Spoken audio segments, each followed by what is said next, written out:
With so many options, why choose Arizona State University? For me, the only online option was ASU because of the quality. Their faculty was really involved with their students and care about your personal journey. The dedication to my personal development from my professors, that's been extremely valuable to me. Earn your degree from the nation's most innovative university. Online. That's a degree better. Explore more than 350 plus undergraduate, graduate, and certificate programs at asuonline.asu.edu. In the criminal justice system, there are two separate yet equally important groups, Valtrip and everyone else on the face of planet Earth. Dun dun.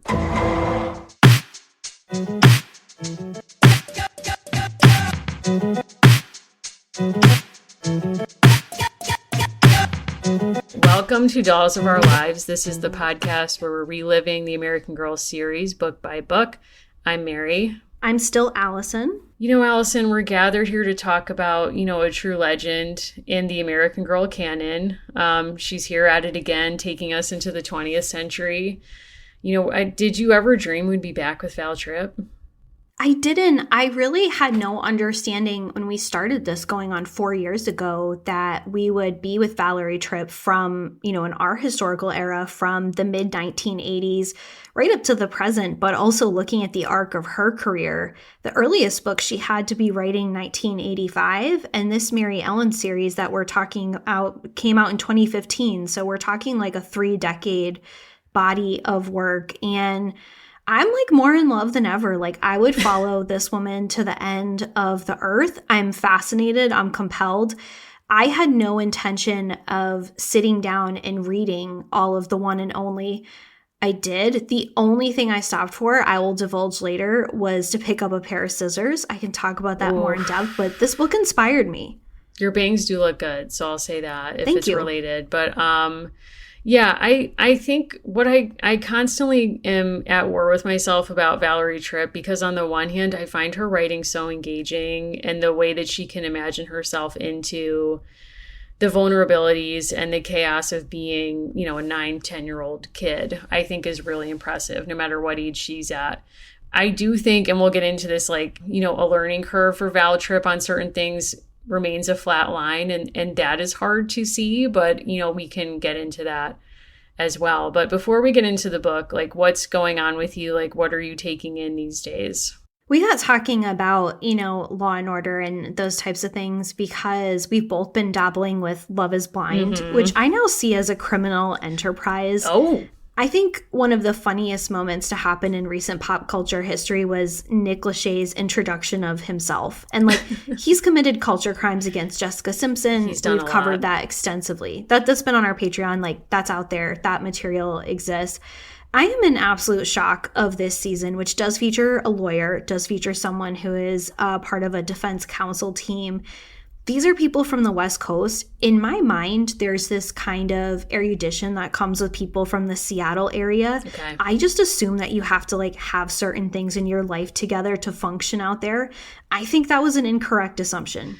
Yeah, we're seeing a lot of chaos on this season, but also I think, as we said off air, a lot of behind the scenes, some might say overproduction. I think a challenge with every reality show that's successful is sort of how to recreate catching lightning in a bottle, or getting people interested in the same way they were season 1, and doing that without kind of sculpting more than you need to. And I think with The Bachelor, that's definitely been an issue of overproduction that has driven people away from the franchise, but also with Love is Blind, I guess. And you're admittedly further into the season than I am, but you've seen some things that make you think, producers are too involved. There's that challenge we've discussed previously, which is how much do the people show their hand that they wanted to be on this television show and that they understood what it might do for them outside of the objective that we all pretend to be in on, which is falling in love and getting married.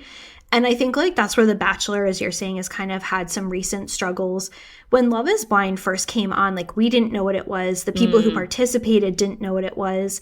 And Nick Lachey imagining himself as this kind of scientist was both comical and real, because this was experimental. And now seeing people who I think are being over-engineered, overproduced, and I think probably being given very bad edits, it's kind of frustrating to watch because there is something about the sincerity. I'll also say I'm going back through the whole back catalog of Married at First Sight. Okay. And those people seem like, I think because that is such a significant, like right from the drop commitment, that show's been on a long time. People know what it takes to make it and kind of like be a name outside of that show. Those people still seem to be in it for the thing and not to be on television. Interesting. Well, I think that's a really hard thing to maintain as a reality show, is to get people who are not interested in using it as a jump board to be influencers and sell tummy tea or whatever else. Like, I think that is really hard. I'm struggling to think of another reality show that has maintained that, kind of pulling people in for air quotes the right reasons. And I don't know. I can't think of any. Or it's become an inversion of itself, and it's so camp that people understand, like, we are all in on it. And I think Bachelor was at its zenith when we were all in on it, and it wasn't trying to be something else. I think now it's really struggling to achieve, like, all different kinds of aims. Like, if you are willing to be married at first sight, that is a very small subset, and the people who, like, sign on to do that, God. like, they are of a population, and the actual psychologists who participate in it, I think they keep it a little bit honest. And the lack of external check-ins on Married at First Sight, I think, have made it way too chaotic. Yeah. Sorry, on Love is Blind. Way too chaotic for me personally. Yes. Like, do I think Maryellen's like bohemian granddaughter would do it? Yeah. Absolutely. Absolutely. I mean, I think you're right. And I think there needs to be a therapist more explicit in the process of a lot of these shows. Like, we read the Bachelor book. That was excellent. But basically she flags that they all have to go through a psychological eval before they get on the show. And I think that should not only be true of every reality show, but we should also be like checking in with a therapist, you know, during production. That's like, hey, what's up? How you doing?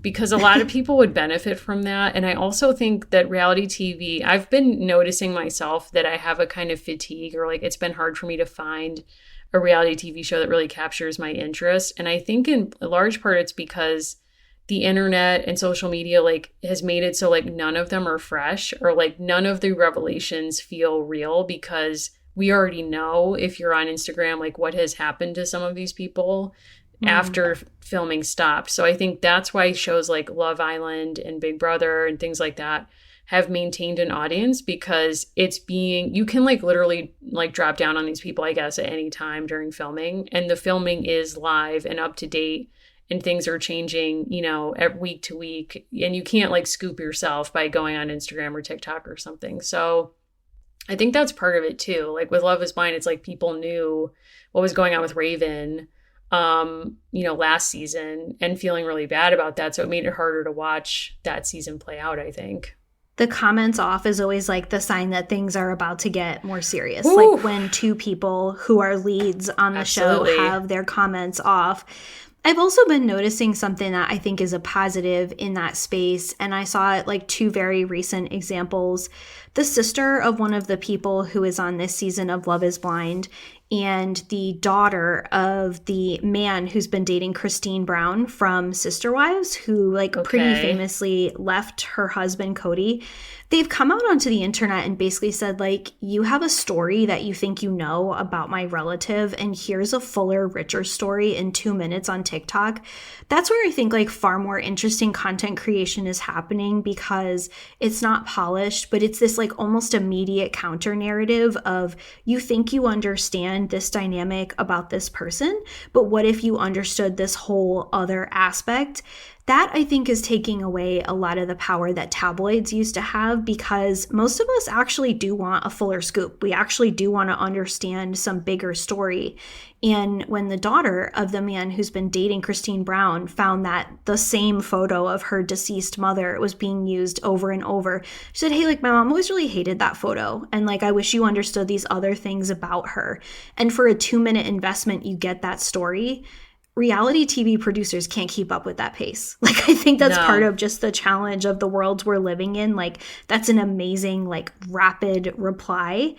You know, I know that Maryellen, I think this is actually like an interesting comment, a lot of her story is about her having ideas that come from visual media and wondering how they're going to match up to real life. And I think that's why I found her to be kind of a spectacularly interesting character when I was nervous. Like coming off of our last Be Forever jaunt, I was concerned. I think that's fair. I mean, I think what Maryellen has going for her is that she's kind of like an early reality TV producer, like The Hills or something like that, where she's like, okay, I know what the storyline is and I know my part in it. And I'm going to like, you're going to watch that play out and you're only seeing that version of events. But then there is like, and this is a credit to Val, you do get that kind of greater context usually after the fact where she's like, well, here's actually what went down from mom's perspective. And that's sort of like, to your point, like Christine Brown's boyfriend's daughter or whatever. But I think like now with the internet, people are like, oh, well, actually, I'm not just interested in the one curated storyline the producers have. I want like the fuller context. And maybe I write my own kind of fanfic onto this, official show storyline, or my own conspiracy theory about what's happening. So, and, if nothing else, that's definitely happening in American Girl, too. I mean, we'll get into the fanfic people have about Maryellen. I do think it's like people want to insert themselves into it or not just kind of passively accept like one storyline.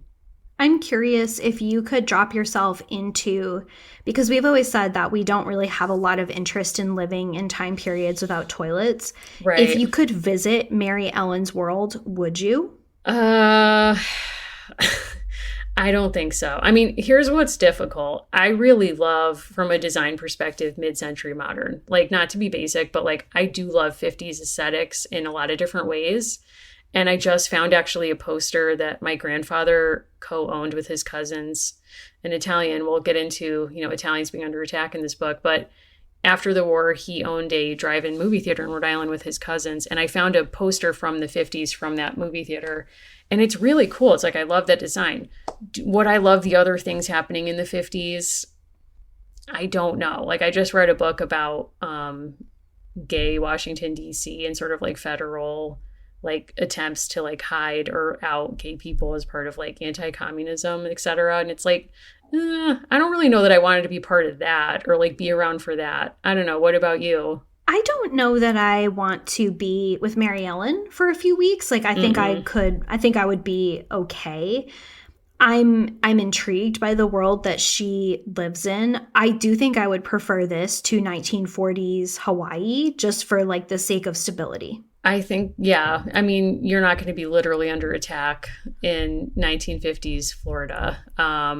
No. There's a lot under attack right now in like 2023 Florida, but like that's a different story. I agree. It seems like, and we can get into that, but like the stories people tell about the 1950s in American history, like, is it a time that's, placid or like purely a time of prosperity, which is sort of like kind of under the surface, I think, of this book, like the different kinds of consumption you can have and department stores, like we'll get into it. But yeah, I mean, it's a fascinating pivot for sure. Yeah, I think we get right into The One and Only by Valerie Tripp. Let's do it. So this book came out in 2015, and here is our official publisher's overview. Mary Ellen Larkin wants to stand out, but with 5 brothers and sisters, it's not so easy. Giving herself a haircut doesn't quite go the way she expects, and when she draws a cartoon of her teacher on the first day of 4th grade, she draws more attention than she wants. At least her drawing skills will help her make an interesting new friend. Together, they might be able to win the geography bee, but only if Mary Ellen can find a way to help her old friends get past their prejudice. Do you think that is an accurate snapshot of this book? 100% no. Just being real. Do you? No, and I want to give full credit to Katie, whose Goodreads reviews we have now been reading for years. I thought this while reading, and her review of this book was one of the first things that I read upon completion. I think she gets it 100% accurate that Valerie Tripp and some of these other authors are so accustomed to a 6-book arc that they plotted out their characters in that same fashion and simply put those parameters within a 200-page book. I completely agree with that assessment. I think, in fact, you could go further and say the most rebellious thing Valerie Tripp was prepared to do in this book was to rebel against the structure that was imposed on her. And, yes, like Val Tripp is not down with Be Forever. I'll say that. There's nothing about this that I think she would approve of. And I don't approve of the fact that, I held this up to you before, we both have an edition, correct me if I'm wrong, that does not have illustrations in it. So, but when I looked at this cover and I was like, wait a second, I thought Val Tripp wrote this book. And then I open it and it's like, okay, by Valerie Tripp. Why is this not on the front cover? I'm sorry, that's need to know information. Like, what's up with her agent? Get in there, negotiate. Like, this woman is a legend in the franchise. Like, her name should be on the cover, period. Her name should be on the cover. I also want to note that Maryellen, we see her with like pretty good bangs. Like a central plot point that you need to be aware of right from the jump is that she cuts her own hair to look good with a certain kind of poodle skirt outfit. Then I don't really think that we are treated to that on the cover. I guess I was having difficulty understanding why the iconic outfit seems to be so different from the outfit that she is wearing. Like, there is an entire plot point about wanting to stand out on the first day of fourth grade, and she does for all of the wrong reasons. She's cut her own hair poorly. She is wearing clothing that is like mismatched. Her shoes are the wrong size because she didn't have matching saddle shoes. And then you're not really seeing that. Like, the shoes that the doll wears are not those shoes, unless I'm missing something. I'm really glad you said this because I felt like the math wasn't mathing for me on this, where I'm like, wait a second. I kept staring at the cover of this book where she's wearing a very cute, like, red, white, and blue striped dress and not saddle shoes. I don't know what those are called, but it's not saddle shoes. And, again, the poodle skirt, we'll get into it, very important to the plot of this book. We also hear a lot about an UGG, which she believes to be a dated, faded plaid dress that she has been handed down by her two older sisters, and she does not want to wear to school on the first day. We're not seeing her in that outfit. She goes to the beach at one point. We're not seeing her in a swimsuit. Like, where is this outfit coming from? We didn't even celebrate 4th of July in this book. So Maryellen has a lacy knit shrug and a striped dress with full skirt in her iconic, like what would be the equivalent of a meat outfit with a beautiful little M on the shrug. She has a winter outfit, and she also has a bow point dress that is central to the story in the second book. And we see in the definitive encyclopedia that she has the seaside diner outfit. She has an outfit with a poodle skirt. She has the pink. She has the whole getup. I kind of think, like, if you're going to treat me to pages of, like, a harsh haircut, give it to me for real. Like, give me a doll that has jacked up bangs. Make it real. Or encourage me to cut the hair. Oh, wow. Actually, that would be great. If they gave you a doll that had, like, long bangs, and they're like, this doll needs a haircut. Maryellen needs a haircut. Go for it. SOS. You take it from here. Probably for better or mostly for worse. But, I mean, that would be really fun. And the poodle skirt, I'm sorry, is iconic. Like, where is it? Here's the thing. I think there's something funny about Maryellen because she feels, and let's put this in a context also, she comes out within a year of Melody Ellison, who famously lives in Detroit. She is a Black character whose family is part of the civil rights movement. I feel like Maryellen was kind of like a tee up for certain kinds of grandparents or older adults who would feel very comfortable buying her. Maryellen was like made in a laboratory of things that like mainstream white consumers would feel comfortable. She has a jukebox. She has an outfit that looks like it's out of White Christmas. She has multiple hair bows. She learns STEM education, again, like all the rage when she came out. She loves Davy Crockett and Lone Ranger, and she has not one but two friends named Karen. Okay, thank you for acknowledging that. When I screamed when she says my two best friends are both named Karen. I was like, ah, like, here we go. Of course. Here we are. Like, to me, I'm like, okay, this is my central issue with the book. Knowing that Melody is coming out around the same time, Black character, Marylyn's coming out in 2015, white character, 1954, same year as Brown versus the Board of Education. No reference to Black people in this book, living in a town where there's a lot of racial unrest or like fights about segregation and separate but unequal spaces. Like, what are we supposed to take from this? Like, is this a realistic depiction of what they think 1950s culture would have been, which was segregated, because it does seem as though we're being presented with segregated stories here. Like, what is happening? I think that if there was a drawing board of all possible topics, I think one extreme positive out of this book is that we learned that Maryellen is disabled. That word is not used, but Maryellen had gotten polio 2 to 3 years earlier when she's 7 years old. And we learned that Maryellen has certain challenges with mobility, and that comes up in the book quite a bit when she decides to learn figure skating. But we learn that she has challenges with mobility, and we also learned something that has changed since the 1950s, which is that she's a lefty, and she's not encouraged to actually use her hands to do cursive in a certain way. And she effectively comes up with a hack to figure out how to write in a way that works for her. So all of that aside, I think those are super positives, and I really want to point those out because I think that was important for the brand. Thinking about Daytona Beach, which is where she settled in 1954, there is absolutely no mention of the famous Brown versus Board case. There's no mention of overturning of segregation. And I do wonder if there was an internal debate over that and if there was a change. And they wanted to establish that Maryellen is against prejudice, but they only felt comfortable doing it by having her voicing concerns about how an Italian student is treated. I have to wonder if there was fierce debates behind the scenes because frankly, a lot of that plot line doesn't really make sense. This to me is not cool. It's 2015. Not to say that that suggests there's a year when this would be cool. But for Val to be I don't see race in 2015 hits harder to me than when she couldn't see it in 1986 or 1992. There are people at the brand who are advising her or theoretically being gatekeepers of what ends up being published. But to be I guess I see race, but only with an Italian girl being discriminated against when she joins Marylyn's class, it's that's a joke because it's also it's 1954, not 1922.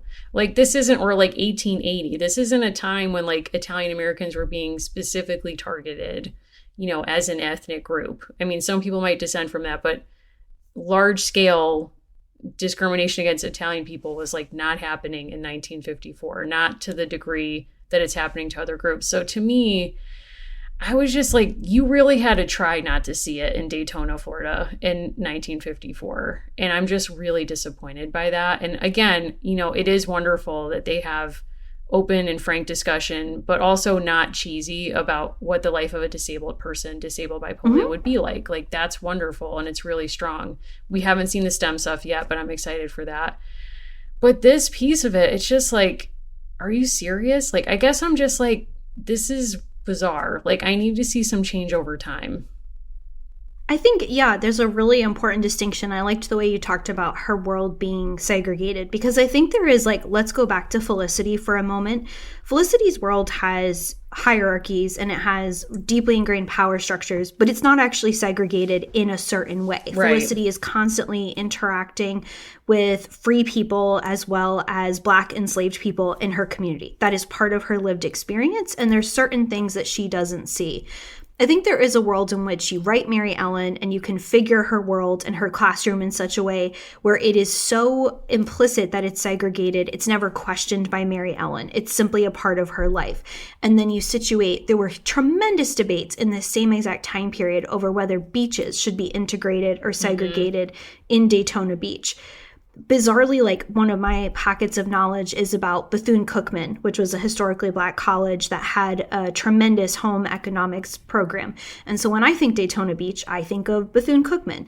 So there's this entire community of people who are attending and teaching at this HBCU in Daytona Beach. So there's a tradition of training teachers. It does mean, in my mind, that in 1954, there are going to be entire schools of Black students and Black teachers, and Maryellen knows nothing about that. However, if we're going to try to give her a cause and to make that cause teaching her new friend Angela English, which is also an assimilation story, and make her this kind of figure, there's a sincere effort here to make her someone who stands up for prejudice. It is notable from an editorial perspective that there's no mention of segregation or prejudice in her community. Things simply are segregated. And again, we're not expecting 10-year-olds to always be aware of that when they come from privilege. Why is that not part of the framework of the story if we're supposed to believe she is this very enlightened character, right? I think that's where the rub really comes in. That's where it really bugs me. And because it's like, okay, I don't expect someone who likely lived in a very segregated suburb. And we can talk about the fact that like this is really set up as like, this is a suburb and that means certain things for how their lives are organized or whatever. I get that. But then we have basically chosen the Cold War as the metaphor that both Maryellen is aware of and that her teachers throw to as a framework to explain what she's dealing with in terms of like being bullied for being nice to an Italian student. And, you know, even her sister is like, that reminds me of like blacklisting and like, here's what blacklisting is. And it's like, okay, I get throwing to the Cold War in the 50s, but it's like, if you're going to be using a cultural metaphor to explain someone being excluded because of their race or ethnicity, why are we not throwing to segregation or like other very real things happening, you know, in her town, even if it's not a part of her daily life? Or, you know, even just that's the privilege of her daily life is that she doesn't have to think about it. That to me seems bizarre. Like, or just make the plot different. Don't make it about an Italian student who's being discriminated against. If you want the Cold War to be your thing and she's going to get into STEM, like make it all about that. But it's still, you know what I mean? Like, it's just odd. We do also have this thing where I think what this really draws into relief is there are choices made when we look particularly like if we were to look at like 1934, 1944, look at all of these recent characters that we're covering. There's a decision to place these particular girls not in like the worst part of the social change movement, but when it's basically crested, right? So the fact that we get Melody in 1964, right? And the fact that we get this character in 1954. So we're given a white perspective during a period of intense white violence and antagonism. And we don't get a black perspective between 1922 all the way up to 1964. So we essentially get two plot points. If this was all you knew, if you were dropped onto this planet and this was all you knew was American Girl books, you get a story of Claudie, who lives in a segregated world, but her family is flourishing by a lot, not all accounts, but quite a few accounts. And then you have this other plot point, which is Melody, which is the crest of the civil rights movement.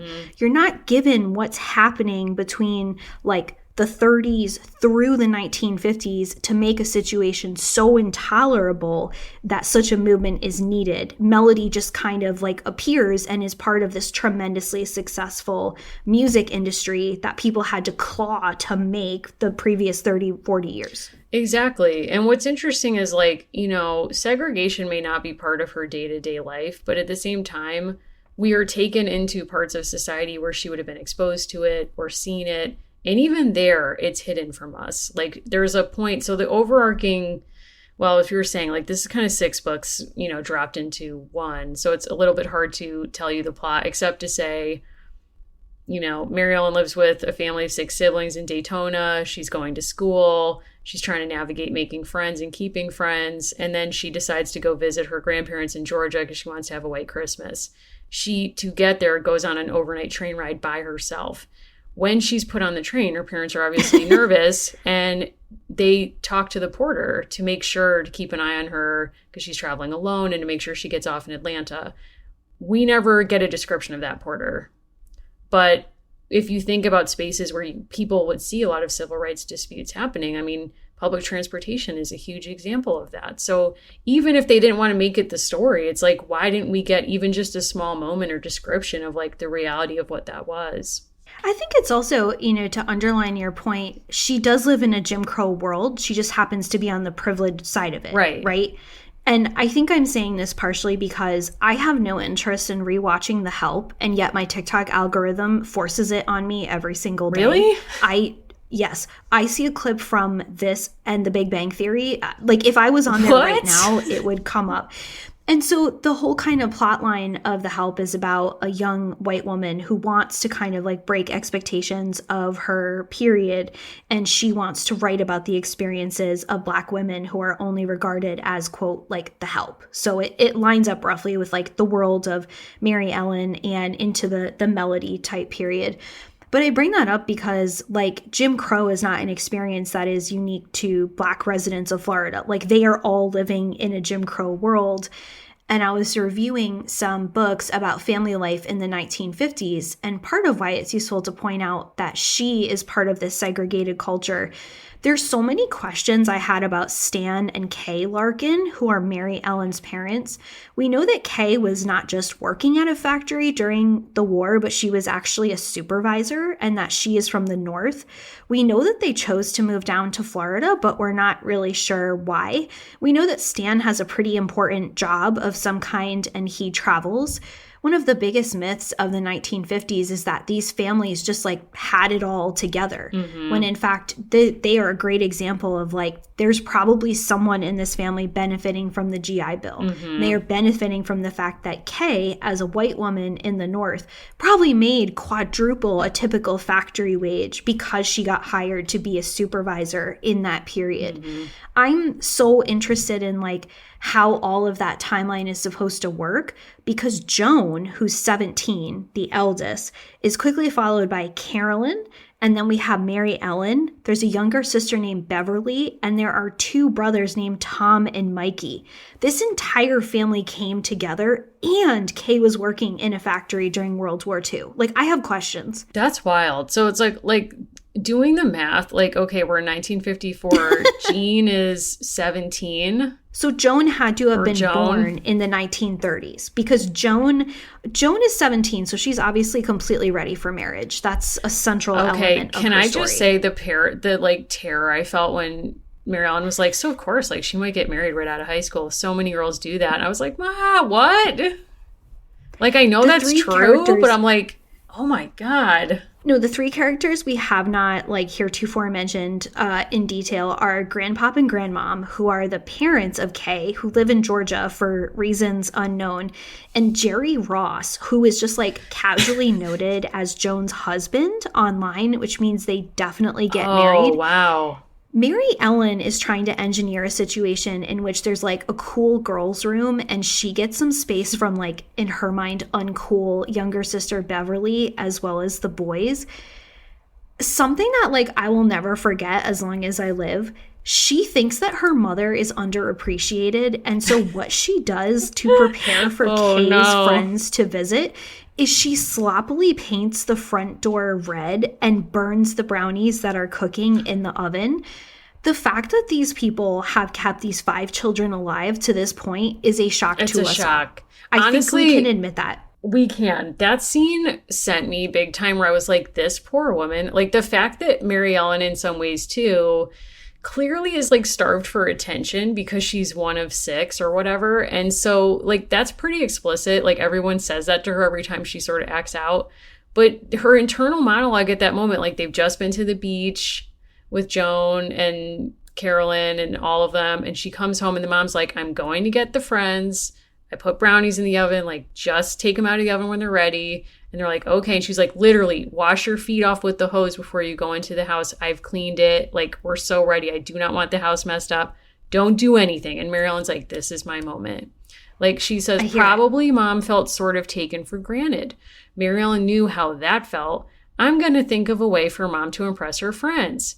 And then Mom will be impressed with me. And it's like, okay, this is all fraught. There's a lot going on here. But I love that her way of like, here's what I think these strangers to me will be impressed with my mom. I'm going to paint our front door the same color as her favorite nail polish.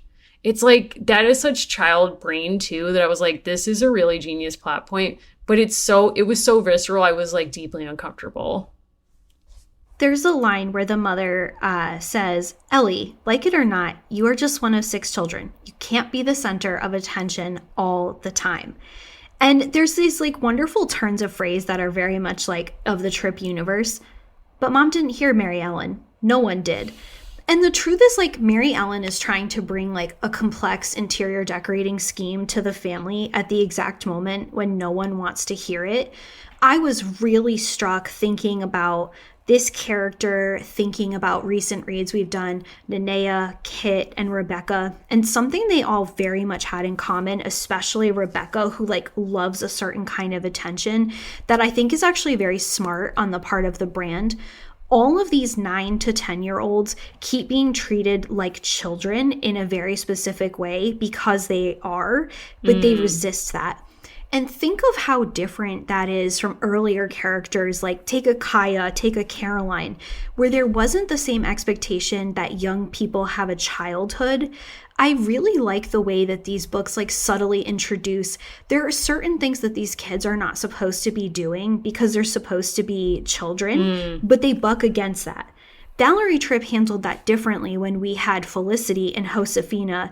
They didn't want to be girls of their time period. They wanted to be outside those cultural expectations, especially Felicity.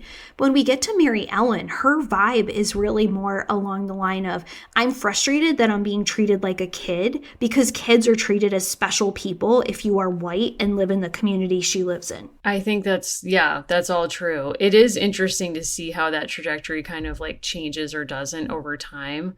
I also think that this kind of through line of this book resonated to me as like the theme of kids will be praised if the parents are like, oh, I never have to worry about you. Like, you always know what to do. And like, you know, you never complain, you never act like a child, like all of this stuff. And Maryellen sort of like dealing with that expectation where try as she might to be someone that mom doesn't have to worry about and therefore maybe will get more attention or reward for not being a problem. She can't help but be 9 years old. I mean, you know, that seems to me like a really interesting kind of challenge throughout this book. She's also desperate for that kind of like one-on-one attention you want from adults at certain stages in your life, which is why like we've talked a bit about school, but like, again, very much like felt to me like a rushed race to a typical American girl surprise story. She wants to have a very special kind of Christmas. And unlike Molly, who gets to kind of like play with that idea over a 60, 70 page book, we kind of run headfirst from like August or September into December. And we find out that Maryellen has this dream of what a white Christmas would look like. And she basically says like, can I go visit the grandparents, the maternal grandparents? Everyone is like rapidly fine with this and they just send her away. That was very strange to me where they were like, well, we'll miss you, but you know, if you can pay for half of your train ticket, we'll pay for the other half and like see ya and have fun and tell us how it is, basically. Like a sick grandpa, so part of why this is okayed is grandpa is not well. And typically grandpa and grandma come down to see the like large family in Florida. And I was thinking like, is Maryellen what the doctor ordered or the last thing an aging like lost generation person needs? Yeah, I mean, truly, grandpa didn't ask for this. And the mom sort of tries to caution her before she leaves. And she's like, look, you know, he's like not well, like he's recovering. We don't really know the nature of his issue, but she was like, you know, you kind of need to keep the energy low. Like, don't keep your expectations low. Grandpa can't really do a lot right now, which then, of course, does not end up being the case. But it's very odd that like the mother missing her parents would be like the greatest gift I can give to my ailing dad and my mother, who is his full-time caretaker, is to send along a 9-year-old who doesn't respect boundaries and like can't follow directions and like clearly there's like, you know, she has a lot of energy. Like, let's assume he's 60. Let's assume he's roughly a contemporary of Samantha's, maybe like a long-lost love interest. I said lost generation. That's not lost generation. But let's assume grandpa is born late 19th century. He's married to grandma. Like, he's been through a lot. Like, he definitely got conscripted in World War I. He had to watch his daughter, like, suffer in the factory with, like, kids at home, including Joan, who I do believe is a handful. Like, I'm concerned about this marriage. Cut to like, send Maryellen on the train. There are so many moments though too of this book. Like I mentioned this earlier, Maryellen has an idea of how things could be and she wants life to match up to that. This book really, I think, felt special to me because Maryellen and my mother would not be far off in ages. And I think about, like, my mom did something very similar to what she does in this book. My mom saw beautiful ballerinas in movies and on television and determined that she, too, would be a ballerina. Oh, wow. She also had, like, a very difficult, like, bang haircut situation that, like, haunted her for decades. I think there's something about being part of that first generation of like true like visual culture that has marked people of the baby boomer generation for life. Like the importance of visual culture to her, the fact that she builds up in her mind that she wants to be ice skating in the snow and have this beautiful moment. And then this amazing like perspective that she gains that it wasn't really special that she could ice skate, even though it was, and it was challenging for her because of mobility issues. But what really made it special is that her sister taught her and that her family would be able to see her. It's like an amazing level of awareness that I just found really striking reading this book. I think that's definitely true. It seems like a developmental awareness or like a conclusion you would come to at an older age, perhaps. But, you know, so it's really striking in this younger person. Like to me, it reminded me almost of like a Jane Austen novel or Clueless. Like to me, one of the great Austen adaptations where she kind of is imagining a fantasy life of what she wants to happen. And she makes all these manipulative moves to try to make the fantasy happen. And then ultimately realizes that, you know, real life is better than the fantasy. Or like it's your family or your relationships that matter most. And that was very heartwarming to read. I loved like the reunion of like, long story short, she goes to Georgia, she has her dream Christmas. Then Grandpa's like, no, I'm fine. Like, let's drive through the night. And I was like, Grandpa, like, what is the state of your health? He was like, you've inspired me. Like, let's pack up the truck. We're heading to Daytona right now. We're going to arrive on Christmas morning. And it was like, Grandpa, driving through the night? Like, are you safe? Like, what's happening? There's also, you know, the fact that this is situated in Florida. She feels like it's not real Christmas, right? It's not what Christmas looks like in the movies because it's warm. And then she has this moment, I'm doing it, thought Maryellen. I'm the jewelry box skater. I've made all my Christmas wishes come true. But she's not happy. She closed her eyes, imagining she was back on the carport, with Beverly badgering her in French, Carolyn banging away on the piano, Tom and Mikey clapping, Joan correcting her clothes, and Scooter snoozing in on the shade. It was the oddest thing. And this to me is like the power of Valerie Tripp, like the evoking of a family scene that isn't corny, but that's really beautiful. And it did remind me of the best surprise stories that she's written, including Molly's, of like the intimacy of the family. I think we can be critical of this and say like, this is also a choice, right? Like these are families whose privileges are propped up by living in a Jim Crow society. That's like always the challenge with these books, right? Like we know more than she knows, but I am so taken in with Maryellen because this is such a beautifully written book. Mm-hmm. Yeah, I think... Like despite my best attempts. Yeah, I mean, I think what's interesting is like Val made a decision that the challenge in this book was going to be personal, not family or economic. Like Christmas is basically like we're all looking at the Sears catalog, we're picking out stuff we want from the department store, O'Neill's, I think it's called. And there's never a time that's like, guys, you know, Santa can only do so much, like pump your brakes, or like it's not going to happen this year. I mean, we lived through the kit years, like we know how that can be. And I mean, she does hand make gifts for the family, which I think was really touching and more to the bigger point of the book. But I do want to kind of go back and talk about what to me I'm calling book one, because to me there's like a clearly distinct book one and then book two within this book one. And so you have the surprise story, and then first you have the meat story, which is about her wanting the poodle skirt. And it's like, that to me was very endearing of like, if I just have this outfit, it's going to totally empower me to go to school and just feel so like super confident.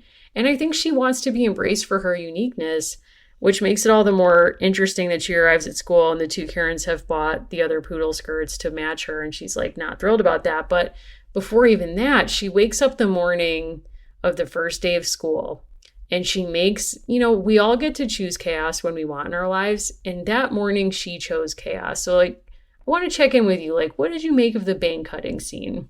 I couldn't have loved it more. Honestly, like, so relatable. She wants to look like Mamie Eisenhower. I thought that was so funny. Like, sincerely, I thought that was so funny. When she asks herself, well, how hard could it be to cut bangs? It was easy enough to draw them. Quick as a wink, she undid her ponytail, got scissors out of the desk, and snip, snip, snip, cut her hair in a line across her forehead. When that line is not good, she just keeps going. Honestly, Carolyn is speaking for the world to me when Carolyn says, stop. Joan interjects, Ellie, what have you done to yourself? You look like you got chopped by hedge clippers. Wow. When Beverly's chiming in, like, you're in trouble. It's bad. Your hair's as short as Scooter's. Maryellen says, it's not. I will tell you this also. One of the best moments in this book, and again, I think, like you're saying, I think the door painting and the mom's friends visiting, that's the meat story. Yes. The poodle and the poodle skirt into the bangs, into like what she learns at school about like not drawing bad cartoons about your teacher. That's the learns a lesson. When someone offers her a headband, like the day you realize you can hide a bad haircut with a headband, it changes your life. Like, I've had this experience. I loved this. I thought this was so funny. And again, I wish we had like lived in each of these worlds a little bit more. Nobody writes an older sister like Valerie Tripp. That's like, true. Joan is giving Major Jill vibes. Joan does not want to be woken up in the morning, which is partially why we get this scene of chaos where, like, she's not putting the outfit together well and she's not doing the haircut well. And it's like, sometimes your older sister does need to intervene and say, like, you can't wear or do that. I mean, some might say that waking up in the morning and saying, I want to look like Debbie Reynolds is a cry for help. I mean, in 1954, not, but the fact that she has such confidence, I think that's also a Valerie Tripp kind of move, is to inscribe like real confidence or belief in yourself in a 9-year-old to be like, listen, I've looked at Mamie Eisenhower. I've seen Debbie Reynolds. That's what's missing here. I'm just going to do it. I'm not going to ask anybody. I'm not going to try to find a how-to on this situation. Like, I'm just going to dive right in. I got the scissors. No one can stop me. That is like very relatable content. And you're right. Like, the older sister energy is like, no one gives you fiercer feedback than an older sibling. And you learn that what actually makes her different is not the outfit, because, of course, the other Karens have like gotten wind of this beautiful poodle skirt. What actually sets her apart is a mistake that turns into a learning opportunity. She draws the teacher. She's kind of mean about it. She's not kind to her teacher, who I think is a stand-in. Humphrey. Yeah, like, we see you with like VP Humphrey. Okay? Like, we got it. We get the Cold War politics. So we have that situation. It's how she ends up getting paired up with Angela, because she's having issues with her handwriting. There's no ESL classroom or ELL classroom. Like, Angela's thrown into the fire. And she's also thrown into a situation where, like, kids who were not born at Pearl Harbor are commenting on geopolitics. She needs a real friend, and the way that Maryellen actually shows her uniqueness is she is the only person willing to learn Italian. I also like loved that we got to go home with Angela and we got to meet her grandmother, and basically like that is treated as like a foreign excursion for Maryellen. She's like, Italian? She's like, would you believe? Excuse me? I loved that so much. Like, even as I'm like, I don't think this is the story we needed in this like moment, it did really get me, because I think I told you, like, my grandmother married an entirely Italian man, moved to his hometown. Everyone there was Italian but her. She showed up with bright red hair and basically framed herself as an Angela. She was like, no one knew what to do with me. Like, I was so different from them. And it's like, okay, like, maybe not. But one of her big, like, calls to fame was that she had a trench coat, and when a teacher she believed was discriminating against Italian students, she would put on the trench coat, and it was like, I mean business. I'm going down to the school. I'm taking this person on. And, you know, this was like a major issue for her of like, well, somebody would go to school and talk about making meatballs, and she was like, that's a heritage. She was like, that's a family practice. Excuse me, that's discrimination. And like, go down there and be like, you don't know about like lasagna. You don't know about this. And it's like, you also don't know about that. I mean, she learned, but like, I love that the teacher, like, in some ways, like, kind of highlights the Maryellen's fear that she's not being seen for herself, because she never calls Maryellen by the correct name, because she's had the two older sisters in class and she keeps calling them their names. So it's like, damn, like, this girl just wants to be seen for herself. But then when she's kind of punished and thrown into lunch gang or whatever it's called, you're right. Like, that is a beautiful moment of friendship that she's like, you know, Angela gives the headband. She takes her home to meet her grandmother. They make meatballs. Like, it's really beautiful. And it's like Maryellen so easily is kind to this person. And they seem like they have such a nice exchange where it's not just like pity or like white girl savior stuff, but it's like genuinely they develop a friendship. And that's really beautiful to see. It is quite different even from, say, like a Samantha and Nellie relationship, like the power dynamic of like they're both students in this class. And I think Maryellen does also love a cause. And when people bring up World War II, she's basically like, we've all gotten over it. Like, we've you turned the should too, page. because the Karens will not befriend Angela because one of the Karens lost a relative to the fighting in Italy, right? And so, like, we never really get into, like, fascism, but we do learn a little bit about the fact that, like, there are people with these living memories of World War II, like, that it is not behind them. But Maryellen, I think, is meant to stand in for, like, that boomer generation. She is actually pretty much, like, happy to forget and move on. She's like, not my war. That's a good Thanks, point, sure. though, where it's kind of like, is this a healthy thing that she's like, yeah, not my problem. We've all turned the page. Like, John Wayne's about to start making movies about Vietnam. Like, we've all moved on to a different conflict here.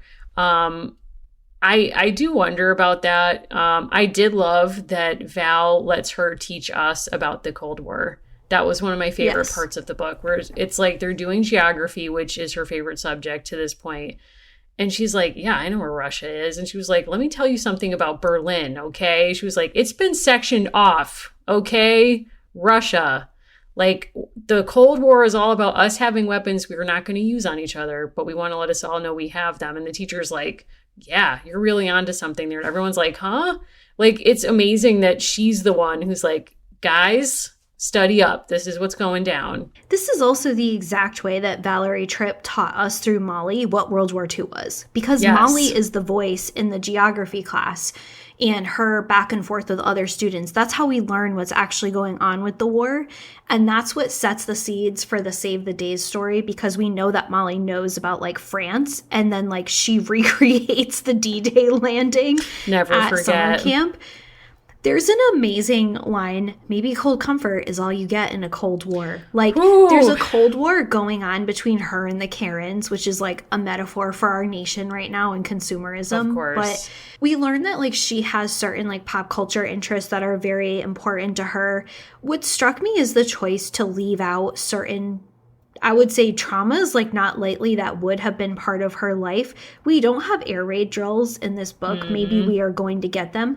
The Cold War doesn't scare Maryellen. I thought that was an interesting perspective, because I remember walking through the old Cold War spaces of my middle and high school. We had bomb raid shelters. We had different, like, infrastructure built up around that. And I remember particularly after 9/11 happened, it scared me. I remember learning about that, and it scared me because I really thought about if there was a bomb or if there was an attack, that none of that would really protect us. And I remember that feeling extremely visceral and real. And the Cold War is kind of, like, bantered about in this book. It's not something that people take particularly seriously. And I'm not saying that as a criticism just for its own sake. I think that's a reflection of 2015. I think that's too. Like a reflection of a moment of, like, that's so far behind us. No one worries about that. It's not of a moment of, like, oh, like, this is the 1+ year anniversary of Russia invading Ukraine. Like, it's a different world now, I think. Yes. And I think what's interesting is, like, in 2015, Val felt very comfortable writing about the Cold War with the knowledge that we would, air quotes, win it. Which that's debatable. But I mean, the entire way that it's written about, to your point, is like, don't worry, guys, like, not a big deal. The weapons are never going to get used. Don't worry about it. So it's kind of like there's no air raids. There's no things that would have filled people with real terror. And I think, like, all of our parents grew up in that time period. And I know my parents told me all about, air raid drills and genuinely worrying about, what's going to happen. And this seemed real to them. And, this is like a wild story that I'm not going to tell, but, like, my mom used to go to Florida for Christmas with her family. She has family in Florida. She got on the plane once, and somebody brought a gun on the plane, hid it in an umbrella because they wanted to take the plane to Cuba as part of, like, this Cold War, like, ambition. So for her, like, in that moment, that was a real fear. Like, she did feel that panic. So in a way, it's like, it's weird that Maryellen is so cool under pressure. She's like, yeah, guys, I don't know. Like, it's cold to you. It's not hot to me. Like, whatever. And maybe that's part of her representation as a character who kind of, like, I think that multiculturalism is a value of American Girl, right? This idea that, like, there are people who see beyond individuals' differences, and sometimes that is portrayed as a colorblindness, but like that she has already sort of like risen above, right? And think of the difference between that and the distance we've traveled from Nanea, who is seeing her friend's father being taken away as part of the incarceration of Japanese people during World War II. It's also such a moment of privilege to be like, oh, that war? Like, oh, yeah. Like, who even remembers, right? Like, yeah, it's so strange. And I loved this moment where she's saying that she's talking to her sisters about what's going on with the Karens, and they're being mean to her about Angela. And Caroline says on 119, lots of people are still mad about the war, though, Ellie. Even mom and dad don't like us to buy purses or hair clips that are made in Japan. But Angela is a person, said Maryellen. And that's interesting because Val is introducing into this book in a meta way that your choices of what you buy and from whom is like a reflection of your politics or your own beliefs. And so it's like, what are we to make about the choice to buy Maryellen, or like, where does American Girl fit into that? Like, what are you necessarily like endorsing? And does Valerie Tripp have any feelings about that? Like, I would love to know, like when I read that line, I'm like, okay, so if what you buying from whom is a statement, then like, what is Val up to? It also positions Maryellen in a really interesting way. Like, she's going to live through this McCarthy era of persecution, and her insistence that like Angela is just a kid, right, is kind of an interesting moment, because very young people who are getting involved, like literally in her town in the civil rights movement, they're not going to be afforded that same luxury, air quotes, of being seen as a kid, right? When a young Black person is going to speak out, like, note that in the same time period, even before we have the famous Rosa Parks incident, there were teenagers, right? Like very young people, and they're not treated as kids. Something this book brought into relief for me was thinking about, you know, Arkansas and Brown versus Board, and like, you know, the ways that the federal government intervenes in all of these moments. Those reminders that the young people who are so brave and were really like put into a terrible place as young people to integrate schools, they're still alive. And the people who screamed at them are still alive. And a lot of the adults around them, some of them are still here with us. And I want to bring that up because I want to talk briefly about, and we have before, this notion that Maryellen was at the Capitol on January 6th and where we think that came from, because the provenance of that joke, I'll say, is a little bit difficult to find on the internet, but it was sufficient. I think it came from some of the meme accounts, but it was sufficiently popular that American Girl came out with a video having Maryellen reintroduce herself as someone who is like in favor of vaccines and treating people kindly. There's been a lot of rumors going around about me, so I wanted to reintroduce myself.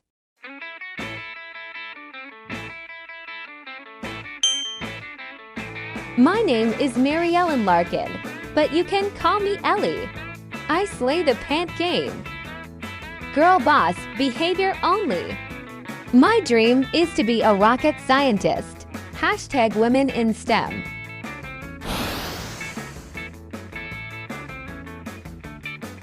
Hopefully this helps clear the air. I will never get over that happened. I mean, just to back up for a second, in case this is the first time you're hearing this, there were TikToks. If you're a normal person, you know, functioning in the world, not like us, like absorbing too much of like chaos or mess on the internet. There were many accounts that were basically like Maryellen was at, like, we know where Maryellen was on January 6th. Like, she was at the Capitol, like, et cetera, et cetera. So this is happening from multiple accounts. I don't even know who started it. And then, like, the thing that is truly amazing is not just that people did that, but that American Girl acknowledged it by putting out that TikTok, in which they never directly acknowledge what motivated it. But it opens with some line that's like, I've heard a lot of you are talking about me lately. And it's like, ugh. There's also a line where she's like, I'm into girl boss, like, energy. And you're like, wow, like, what are we doing? Like, what happened? She talks about science. She talks about the fact that she likes to wear pedal pushers, which is a phrase that my mother uses to the present, like to today. Mm-hmm. And she says girl boss only, like she's into science. I think you're right that the most extraordinary thing is that American Girl like now responds to the myth making built up by fans of the characters, and that's kind of a unique thing. to the point about whether like Maryellen could grow up to be a domestic terrorist, I think it's a possibility, right? I mean, we joked about Molly McIntyre having like really toxic workplace attitudes for like reasons that we decided. I think it is a possibility. I also think there's something sort of saccharine about the way that she talks about difference that really honestly may have played better literally even 10 years ago. And that's what's sticking out to me about reading these super recent books. We're not talking about a book from 1992. We're talking about a book made while you and I were in graduate school. Right. Reading books like Suburban Warriors, Consumers Republic, like famous books about the culture she's living in. I think what's really fascinating is like you can see this in a lot of different parts of culture of like when memes become their own narrative that then becomes part of like the main narrative, like by them acknowledging it. So that alone is really interesting. I think at a high, like a superficial level, you could say, okay, I imagine some people think of Maryellen at January 6th because she has two best friends named Karen and she's in a segregated world and she seems either oblivious to that or fine with it. And, you know, but what's interesting, if you think about generationally and like how things change and maybe how she got there, like, let's go back to that scene where her sister is saying, but mom and dad don't want us to buy stuff from Japan. Like people are still upset. And her response is, but Angela is a person. And to your earlier point, like teens are wearing boards that say, I am a man, like reminding people of their basic personhood. So it's just interesting that like, like, let's get into like fan fiction brain. Like, what happened to Maryellen if she was at January 6th that like she lost this sense of like the value of acknowledging basic personhood? Or like, I mean, presumably she's always been down with vaccines. Like, I don't understand that part of it, but it's a lot. Like, I don't know. It's just like, wow, I still can't believe that happened. It may also be a function of her being from Florida, which is different, right? So like some of these characters are from places that are not quite real, but from real states. And Maryellen, they chose to make her from a very specific place. People in United States culture have a very skewed sense of criminality in Florida because Florida is among the most transparent states about its rates of incarceration and about how people are convicted of crimes. So I know we like started with Law and Order. People like you can Google like Florida man, Florida woman, Florida girl and come up with a crime because of their transparency. So it's actually like kind of a bizarre like function of our culture. Adnan Syed might be going back to prison, which I like can't even engage with today. Like his conviction was restored. That is new as of this afternoon. So we were preparing for this and it's like, let's just say like, I hope there's a world where Maryellen is like an abolitionist, where she is like fighting for people, where she meets people at Bethune-Cookman. Really, truly, like this is such a drill down snapshot of like a Jim Crow world where like none of that is part of Maryellen's world because her people in her life have chosen that it just isn't, right? We learned with Rebecca that you can show multicultural and complex societies in different ways in such like brilliant moments. For whatever reason, and I'm not just going to cite the author, they chose not to do that here. And I'm not blaming anyone, but like that was a decision to have her have an Italian friend and not a friend from a different school. Yeah. I mean, well, it's kind of like in that scene where her sisters are like, mom and dad want us to discriminate against Japanese people, basically. Like, and she's like, but Angela's a person. It's sort of like the family is admitting a certain kind of racism, but giving her a like still white friend, but who's being like labeled as other. So it's like Val Tripp is totally repeating what happened in the Felicity books. And that is my frustration. It's like, I want to see you grow. I want you to win. I want to root for you. But it's very difficult. It's like, I want to live in a world where the retcon that we dream up of Maryellen is that she's at her local public library in 2023 protesting the removal of the Addie books from the shelves, which is a real thing that is happening in Florida right now. And like, that's where I want her to go. But it's hard, I think, for me to imagine that based on like certain choices made in her story.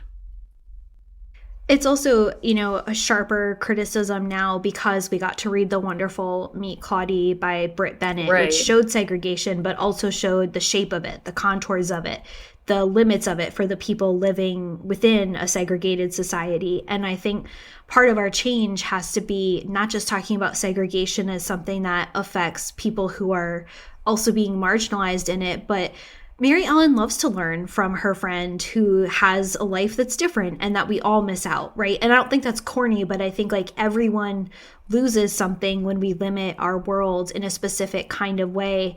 Very telling that some American Girl books are still being taught and allowed in some places and others aren't. I think that tells you everything you need to know. Like, I don't think Maryellen is going to get banned. I think she's okay. Maryllen's not going to get banned. I don't think Felicity's been banned, which is even more fascinating. No. So, I mean... It is Addie primarily. Yeah. So it's like, how can we appreciate the histories of all these things and acknowledge white supremacy at the same time and not feel as though if you're a white person reading the books that you're losing anything, but really you're just acknowledging like everyone should have their personhood matter and be, you know, described in such wonderful detail as Britt Bennett does in the Cloudy books without, you know, being subject to all of these like horrible tropes of the way people wrote about racial difference even 20 years ago. So I don't know. I mean, it's like, it's always nice to be with Val. Like, she's a forever, you know, fave, I think, of ours. And it's like, I want to see people grow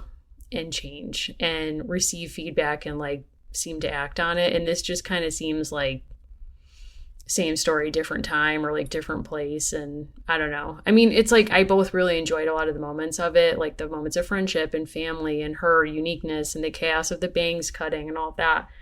And yet, like, the larger frame of it, you know, especially with what's going on in Florida, too, it's like you always read with the context of the times you're reading in. And I think if we were reading this even in 2015, we would be feeling maybe differently about it. Maybe not, probably not. But I think it's even more heightened to me now. I'm looking forward to, like, continuing to learn with Maryellen.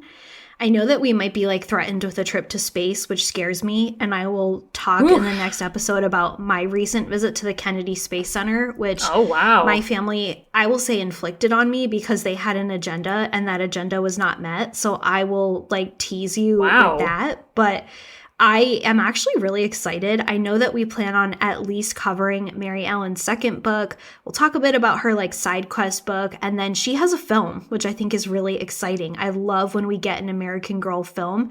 Also a bit of an outlier. They don't make too many of those. So I can't wait to see where we go with her. Me too. I'm really excited to see this next book and more of her story. So we'd love to hear from you. We'd love to hear what you think. Allison, where can people get in touch with us? I'm at Allison Horrocks on pretty much all the platforms. You can also find information for the show if you go to our website. That includes everything from our phone number, our P.O. box, all that basic information. Dolls Lives Pod or Dolls Live Podcast on Instagram. Mary, where should people find you? Yes.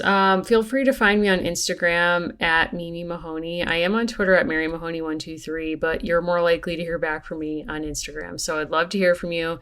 We haven't done a mailbag episode in a while, but if you want to send questions, maybe we'll put one of those together. But yeah, we're just really excited to kind of see where this is going. And thanks to everyone who's joined us on Patreon, where we're reading a lot of things kind of in this world or the worlds of the books.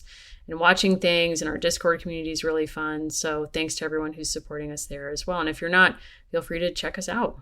If you've asked yourself, why don't they cover Dear America? We've covered several Dear America books on Patreon. We're doing Judy Blume in the month of April. So a lot of really fun things over there. And we have upcoming a PowerPoint party on AG fandom theories. So if you want to say your piece about Maryellen in January 6th, like you'll have a time and place. And we're also doing a reality TV PowerPoint party in the next few months. So lots to look forward to. Please check us out. And thanks so much for listening. And we will see you on our next episode.